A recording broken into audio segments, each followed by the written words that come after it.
How's it going, everybody? Crusty Old Crow's back again. After a long hiatus, it seems like it's been a couple of weeks, but rest assured that didn't mean I was quitting on doing these tactical perspective toy reviews on the G.I. Joe Classified series at all. I was just taking a break to spend a little bit of the summer vacation with my family and enjoy some of the weather. Alternatively, there was the excuse that while I am filming out of my garage, the weather in Ottawa lately has been so hot. Like, we're talking barbecues taint hot. And it wasn't, even with the fan going in my garage, it wasn't really a place I wanted to spend a lot of time trapped in the heat as opposed to the AC inside. So I took that time off to just kind of collect a few more Joes to talk about, and also to build more set piece designs, because I'm running out of display space with some of the backdrops I created with the Cobra Island and the old fob there backdrops. I had to build a couple more, and so I've got a few on the go that I've just been tinkering with over the last couple of weeks, and you might see them in the background, but eventually when they're done I'll do an entire video on the new fob. But today we're going to do a tactical perspective review on one of our favorites, and somebody I've been waiting to get my hands on for a while, and the only way I could get him was through the Tiger Force variant. But we're going to do the double feature kind of thing and talk about Duke and the Ram. So I picked this up at the local big box store just last week. And for those interested in the States, if you're coming up to Canada, if you were to go to most of them, you're looking at about 66 plus tax in Canada at your major big box stores, okay? So you got Duke rolling through on the Ram cycle, and it looks like he's doing a strafe against the rear armor of a His tank convoy. You can see that he's still engaging another target, having destroyed this one, and the rear armor is the only way that a Gatling gun is really going to take care of a His tank, if you ask me. Even then, I'm skeptical, but sure. And then you got the digital render with the Tiger Force logo down here of whatever you're going to get in this box, right? And what it could look like in an action play set, playability kind of thing.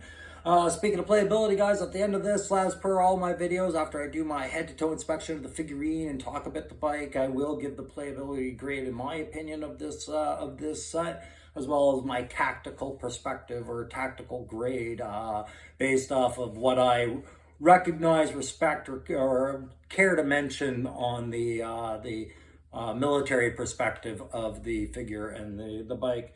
So as I said before, if I didn't mention it, I am now, it's number 40 in the series, and there's his PCFs, his primary combat functions, that you can go onto the Hasbro website and find out all about.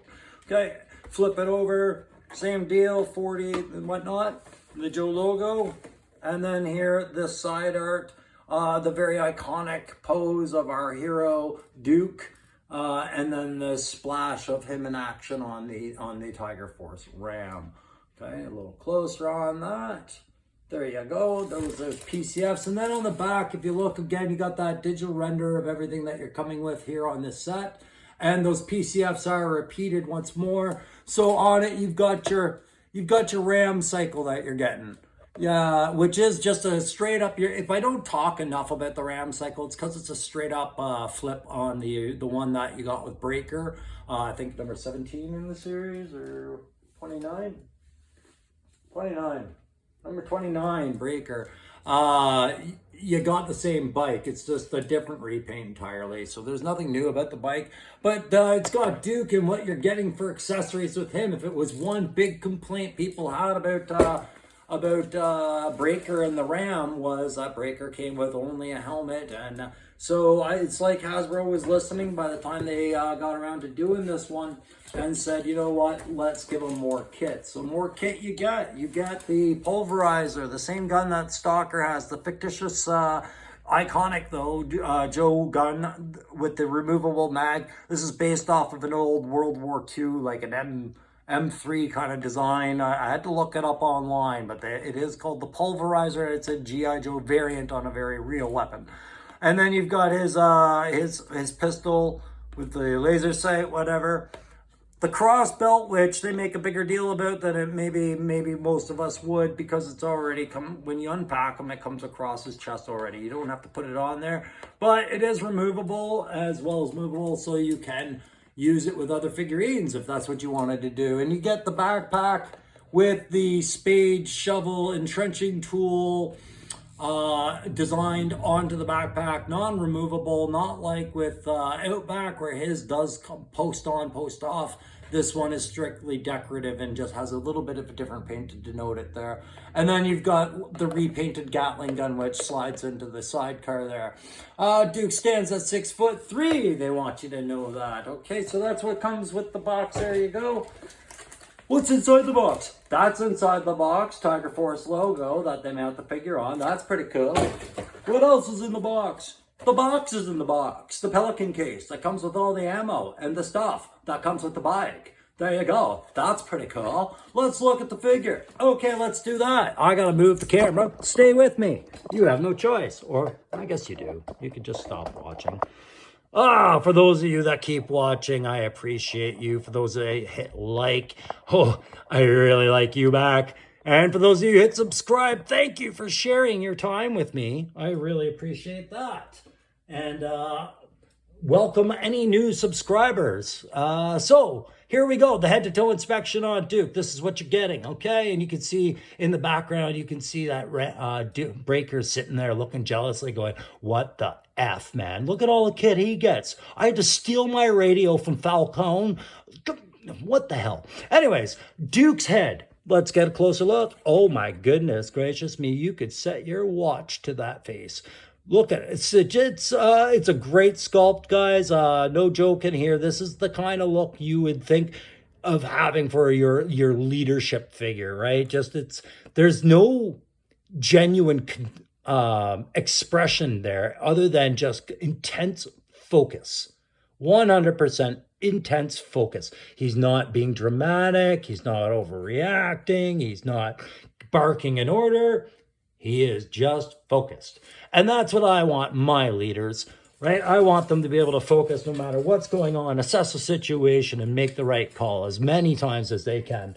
Okay, so with that, you get that nice haircut. You get that perfect military haircut, very short on top, and then what, a 0.5 or a 1 on the back and the sides, squared back because they didn't, I know in Canada, we don't really, like, they taper it there, but there should have been a fade, but that's fine. They did a really great job with this head here. The only articulation note about this one is, unlike other figures where they don't come with a head accessory and a lot of neck gear, usually they have some great articulation for the up-down factor. And I use guys like Flint, for example, or even Roadblock, where they can look up and down better. But that's about... It's a lot of force. You can get it in there, okay? And that's about the story with this guy as well, right? So anytime you have the lack of neck gear, the lack of headgear, you get a figure whose head is really versatile. But I will warn you guys, sometimes you have to really push hard on your figures with the classified to get the joints to articulate, because they are so well constructed that they are very stiff when you first get them out of the package. And if they're not, I mean, great, but you might watch for that. I am having an issue with my Stalker right now, and I haven't posed him very much, but his knee joints are pretty easy to put in position, and I'm worried that they're degrading. But and that's a feeling I haven't had since the 1980s with the Joe figure. But from what I've seen on a lot of other discussion groups about these figures, is while they will get loose, they'll never get completely wonky. So I feel assured with that.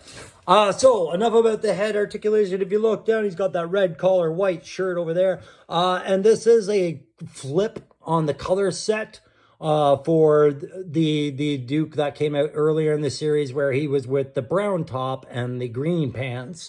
They've just flipped it for this Tiger Force variant. And I really appreciate how they kept that simple for this variant. If you look at some of the other Risks that the Hasbro is taking with their Tiger Force line. For example, you have it where it pays off, I guess, with a guy like Outback, like the Tiger Force flip over his white t-shirt, survival t-shirt design, and then graying the hair. That's where a risk paid off. But, and I don't have it on me, but a risk where it's not paying off is clearly going to be the Flint. Already the feedback on the Flint variant with their Tiger Force version of what he's going to look like has already hit a lot of nerves with people. They don't like it. So I really appreciate that with Duke, they did him simple and clean and no new colors really introduced. Just flip them around and turn them into a camouflage with the Tiger Force stripes on the black, and it worked out well. So he's got that tactical cargo type shirt with the sleeves rolled up, and you can see there was a little bit of a mispaint here on that. I don't care. And then the exposed pin elbows, because he was an earlier, I guess, flip on the characters, so they kept the same elbows they had. Later in the series, the last couple of years, you notice these are covered up better. And then he's got the more, what works for this down the legs, what that I liked, and I usually don't like them, guys, with the shin guards especially, is the armor plating. That's just a bit too technical looking, but when it's a mortar cross design on a guy that comes with a bike, it absolutely makes sense. I love that.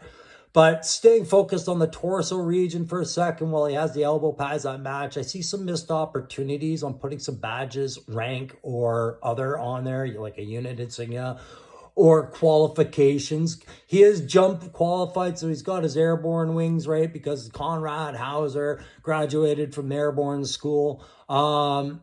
He's got a lot of mag pouches, which are excellent mag pouches, and these belts are a spectacular design. I have no complaints about any of that.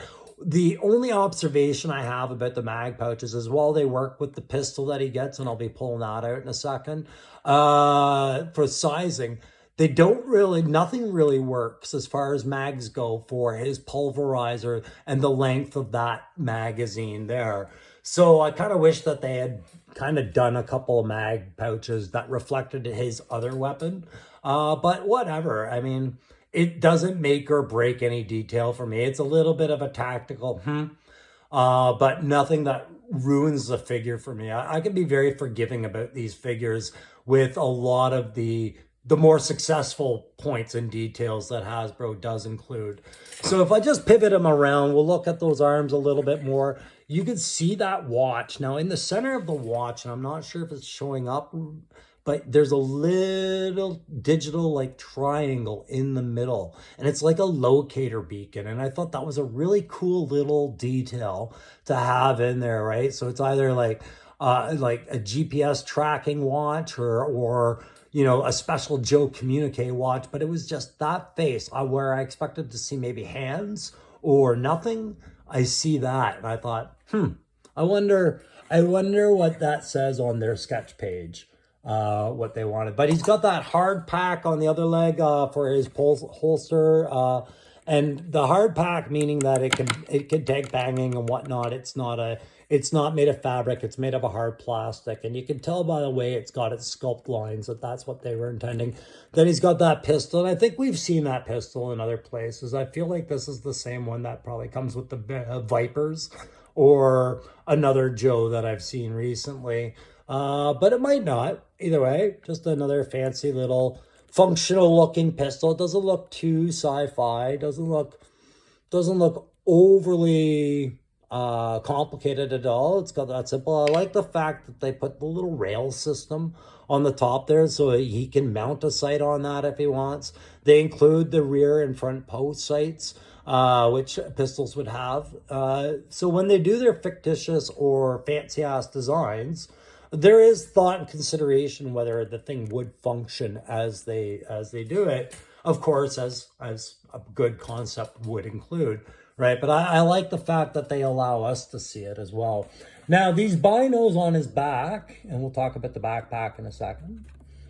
These are part of the feature that pop off. And if you remember the original Duke, oh my goodness, that's a good post because it sticks on there real well. Real well. Hang on, let me get a grip on that. So he's got a high-speed new bino, right? It's a monocle. that he looks at. And then he's got all his setting dials, I believe, on the back. Yeah, he's got all his vision of gear. I think those are other optics, and then some sort of plug in there, and then that large screen. Or no, there we go. Pardon me. Those are the optics. This is his view screen. He looks at it through here. Pardon me. I had to think about the old design. The old design had that big strap on it, right? And these are very high speed. I do like these. And these stay on his hip because I am so concerned that I will lose them just as I drop it. So I am really appreciative of how well they stay on there. So then you've got that backpack I talked about, and you can see it's got room inside there, right? Like, it's not packed to the nines. And the way I know it's not packed to its fullest is how much slack they included in the detail of this. You can see all this extra fabric folding in, pushed by these straps down. He's strapped this down, and all that extra space has been ratcheted in. So he has room for extra stuff. He's ready to go. He's ready to pick up maybe some extra evidence or bring some extra ammo to the scene. He's got these nifty pouches and 2 canteens, one for him and one for a thirsty comrade, I guess. They're all right size. Yeah, maybe a bit small. I don't know, but they're good. I like it. And then, like I said, that entrenching tool, that collapsible shovel. I talked about this with Outback. I have this. This little screw is what allows this to fold down. This so it collapses in on that. And then these pouches over here, they should be a bit bigger, but it would slide into one of those pouches. But yeah, great little tool, great little add to throw into that figure. And then if you look down, he's got the boots there that I do like the design that they gave on the boots. I'm going to see if I can focus it on those a bit. So you can see the texturing on the boots. You can see the difference between the straps and the boot itself. And the boot has like the fabric texturing.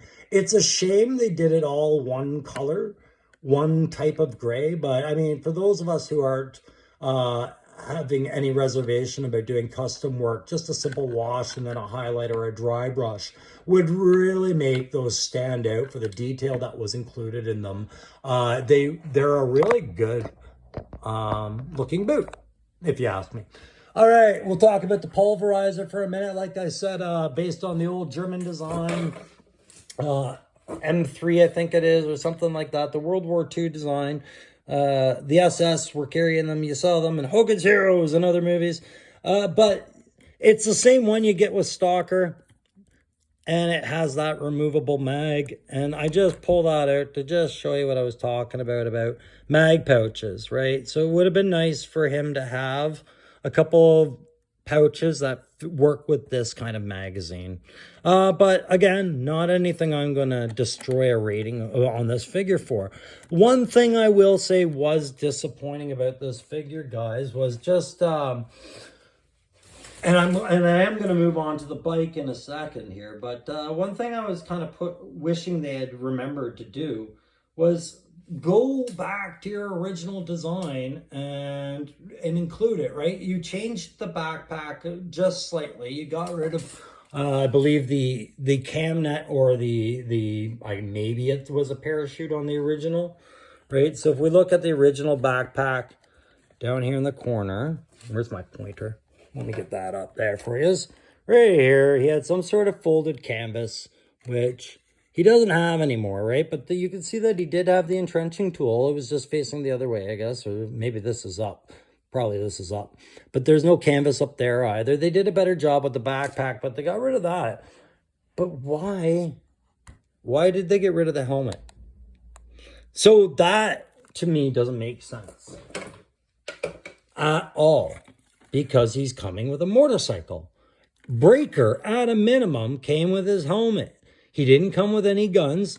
You can see on his hip or back here, I have glued on a holster for a pistol for him. But there, that's pretty much how you get Breaker with the helmet. That's his only piece of kit. And then he's supposed to use the Gatling gun from the Ram after that, with no ammo box, which I've talked about before. So I don't understand why, if Duke the original had a helmet, and currently on the market, like you can see Hawk is coming. He's getting his own helmet, and it's going to denote that he is a high-ranking member, you know, or Flint with his iconic beret. You had the opportunity to give Duke a leadership insignia type helmet or some sort of helmet based off your original design, which is what Hasbro keeps saying they want to do, is pay proper homage to the original. But I don't understand why they left it out. I would have given up the pistol or the pulverizer, one of the two guns, before I gave up the helmet. Just my 2 cents. Guys, here's the bike. Okay, I said I'd show it here. We'll just move the camera over here so you get a better look. And Duke, you can step back. It's not about you anymore. It's usually about you, but it's not. So as you can see, guys, it is the same bike we get with the original Ram set, right? Ooh, don't overshadow, right? Just with a new paint job. So we'll just put that off to the side.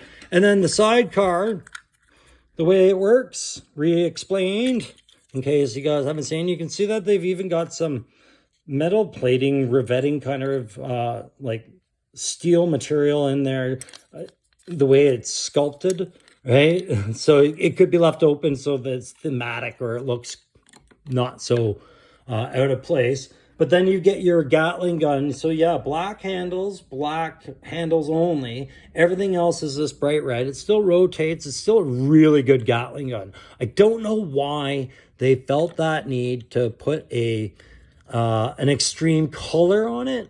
It doesn't really work for a military weapon. It works on paint and things like that. Designs, do what you want. But on weapons, that paint, it doesn't work well with the heat that weapons generate, right? So it's weapons are usually the dark gunmetal and black and blue, or dark like bluing kind of black, not by design, by nature. Like it's organic to what they do. So there's a reason that stays that way, and I just wish they'd stop doing that. But the bike is still cool. You know, you got your your small little toolbox in the same spot. You got a bit of new deco work there, but just aside from that, it's pretty much the same bike, but now with the Tiger Force logo. But great little bike. I like it. I just had a hard time trying to place where I, as a military veteran, see that bike actually working, right? Like, why would we paint a bike like this? And the only place I see this bike working is possibly in the desert, like in arid climates, and perhaps going up some mountainsides in Afghanistan. Sure, I get that, but bolting through a forest, maybe not so much. Not so much. On an urban environment, who cares? Yeah, okay. It's going to stand out anywhere else, right? So, but cool paint job. Definitely that Tiger Force. That's what you remember Tiger Force being. And guys, I got to let you know, all I knew about Tiger Force as a kid was what I saw in the cartoon. Not the cartoons, because I didn't get the cartoons. The commercials and anything that related to the commercials, sorry. And the catalogs. Like for Sears and Consumers Distributing, occasionally there would be a Tiger Force thing right late in it, but I could never get anything. And I didn't really like a lot of the idea behind it being, to me, it seemed like used car sales. It was like a fire sale of old designs that now repainted, and you wanted to get them, but you know, like they had the repainted Rattler, I believe it was. And it was like I had a Rattler, but now I gotta go and get my, like I want the Tiger Force Rattler. But really, it's just it was a marketing ploy, right? And most people saw through it. And quite honestly, the colors to me didn't quite make sense, except that they were eye-catching, and it was the 80s, and everything was bright in the 80s, and this was just another way to be cool with the color schemes of toys, and it was working back then. But the one that they did have was the Mauler, I think it was. It was their main battle tank that they came up with for the Tiger Force, I think. And I still wanted that. I couldn't get it. Nonetheless, enough about that. That's what you're getting with this set, guys, is Overall, it's a repeat of another set you may already have, and you may already have a Duke. But it's for those of you who don't have a Duke or don't yet have a Ram, this is a great one, and it's a good set. He comes with lots of other things. So let's get to that playability grade. Just like with the Ram, the original Ram with Breaker, I'm gonna give this thing a playability grade somewhere around the A+. You're getting a bike that can be used in a couple of different ways. Right, you can have it on its own or with the sidecar rolling into battle. You can have the kickstand up or down. You can have your figure posing it. You can have it laying down. You can do whatever you want with your bike, right? And then you get a fully kitted figure and a really good sculpt. And this figure, as far as other Tiger Force comparisons, like if you were to, say, compare him to Flint or maybe Bazooka, or maybe you have an opinion on the new Dusty, this guy wins the Tiger Force trophy in my eyes. He's up there with the Recondo variant on something we don't... Yeah, like that's a good Tiger Force figure. So I give it an A+ on the playability and for what you get for your buck and everything else like that. On the tactical side, I can concede that the Joe universe is full of fictitious weapons, but I love when they base them off recognizable military designs, and I love the fact that if they were going to pick a weapon for Duke, the simple pulverizer was a good call if you're going to repeat somebody else's weapon that's already been brought out. I'm glad they didn't go with another shotgun. Thank you for not doing that. And the sidearm I don't care about. He got a sidearm. That's great. You know, I would have been more impressed with a very unique, powerful sidearm, but what else? They included this one and it made absolute sense with the character. And I appreciate it, especially when you go back to thinking about what Breaker did and didn't come with. So we get that one. We give the tactical side as far as kitting goes and his camouflage. I'm still going to go with a, actually, no, I got to bring it down to the B because this is a set. And because this color scheme of the bike only works for so many different atmospheres before it becomes a bit of a distraction eyesore in my eyes as far as it goes. But maybe if you start getting more Tiger Force vehicles out on the line and that's working. But right now I'm looking at it next to the other Ram and it looks good, but after a while you're going to get the Vamp in there and then it'll still look okay. To me, I don't know. I'm not sold on why they would go with a yellow. I think it's a great paint scheme. I almost feel like that should have been a... Tiger Force just feels more Dreadnought to me. You know what I mean? But that's just an opinion I have on it. There's times where I really like Tiger Force, and there's times where I have these little aesthetic issues with them. And I think a lot of other people kind of know what I'm talking about. I'm not describing it well, but there's something about Tiger Force that either makes you really happy or it unsettles you a little bit. So that's it for this one, guys. That's the Duke with Ram Tiger Force variant number 40 in the G.I. Joe line. If you like this video, please press like. And if you really liked it, feel free to subscribe.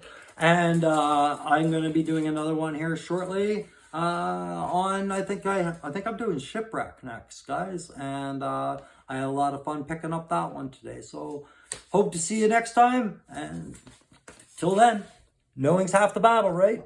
Bye.